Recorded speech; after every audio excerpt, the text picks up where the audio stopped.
এই যে রিকশাওয়ালা ভাই, দ্রব্যমূল্যের দাম যে হারে বৃদ্ধি পাচ্ছে, আপনি কি ঠিকঠাক ভাবে 3 বেলা খেতে পারছেন? খাইতে পারি না মানে? রিক্সা চালায় আইফোন কিনা লাইছি, ডেইলি আমার ইনকাম 1500 থেকে 2000 টাকা। আমি তো গরু আর মুরগি ছাড়া ভাতই খাই না। আর জিনিসপত্রের দাম বাড়লে কি ইনকামও তো বাড়ছে। কিভাবে? কিভাবে আবার কি, আগে রাস্তার এই মাথার থেকে ওই মাথায় গেলে 20 টাকা লইতাম, এখন লই 40 টাকা। ইনকামও বাড়ছে, জিনিসপত্রের দামও বাড়ছে। আগে তো পান্তা ভাতও জুটতো না, এখন তো গরু ছাড়া ভাতই খাই না। ওই বেটা, তুই কি নেশা করছস? নেশা করে এসব কথা কইতাছস? আমি 20,000 টাকা চাকরি কইরা না পারি খাইতে, না পারি ঘর ভাড়া দিতে, জিনিসপত্রের খালি দাম আর দাম। হালার ঘরে হালা, তুমি চাকরি করতে যে কাম করো 7 ঘন্টা, তোমার কি বেতন দিব 2 লাখ? যোগ্যতা নাই, আবার দোষ দাও সরকারের। তার মানে কি আপনি বলতে চাচ্ছেন সবাই জব বাদ দিয়ে রিকশা চালাবে? অবশ্যই। আমি কি কইলাম? আমি তো গরু ছাড়া ভাতই খাই না। আমি সারাদিনে কাম করি 12 ঘন্টা। তা আমি গরু না খাইলে কি ওই গরু খাইবো? ওই বেটা, তুই তো অশিক্ষিত, তুই চাইলে রিক্সা চালাইতে পারবি। আমার ছোট ভাই অনার্স পাস কইরা রাস্তায় রাস্তায় ঘুরে চাকরি পায় না, ওই চাইলে কি তোর মতো রিক্সা চালাইতে পারবো? হালার ঘরে হালা, মাস্টার্স সার্টিফিকেট বাসায় ঝুলাই থুই আইছি, পুরা সে বাসা বানাইছে। তুই এসুস বেটা অনার্স লয়ে। আর শিক্ষিত হইছি কি হইছে? রিক্সা চালাই নাকি খারাপ? আর শিক্ষিত হইছি দেখে কি আমি রিক্সা চালাইতে পারবো না? বাবু মানছে কি কইবো? ওই বেটা, তোরা কি মানছে বাদ দিয়া যায়? আর হালার ঘরে হালারা, তোরা 2 দিন পর পর নাটক করো, সার্টিফিকেট পুরা এলাস।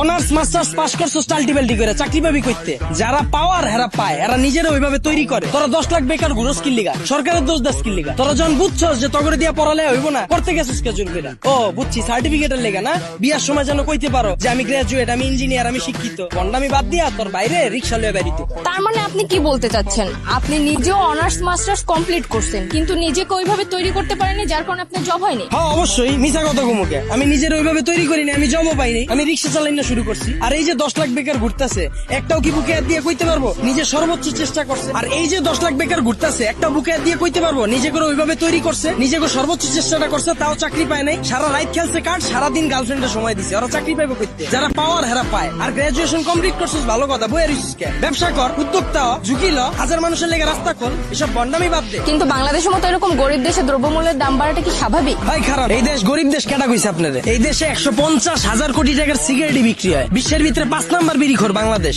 এই দেশে মানুষ 20 কোটি, স্মার্টফোন চালায় 23 কোটি, বাইক চলে 30 লাখ, প্রাইভেট কার চলে 50 লাখ। এই দেশ আবার গরিব হয় কেমনে? ওই বেটা, যারা গরিব ওরা গরিবই আছে, আর যারা বড় লোক ওরা বড় লোকই হইতাছে। এমনি দেশ চললে সবাই তো না খেয়ে মরবো। হালার ঘরে হালা, 1974 সালের পর থেকে এখন পর্যন্ত কেউ না খায় মরছে? তুই তো নিজের বুকে হাত দিয়ে কইতে পারবি এখন পর্যন্ত কোনো একবেলা না খায় রইছস? হালার ঘরে হালা, 3 বেলা তো ভাত খাসি, লগে আবার বিকালের নাস্তাও মারা। আর যে কস জিনিসপত্রে খালি দাম বাড়তাছে, খামু কেমনে? জিনিসপত্রের দাম বাড়লে খাস কে, কিনস কে? তাহলে কি আপনি বলতে চাচ্ছেন সাধারণ মানুষ না খেয়ে থাকবে? এনে আপনি আবার সাধারণ মানুষ কই পেলেন? এনে তো সবাই অসাধারণ। আমরা সবাই বাংলাদেশি, আমরা সবাই এক। একটা জিনিসের যদি দাম বাড়ে, আমরা যদি এটা খাওয়া বা ব্যবহার করা বন্ধ করে দিই, দেখি ব্যবসায়ীরা কার কাছে বেচে।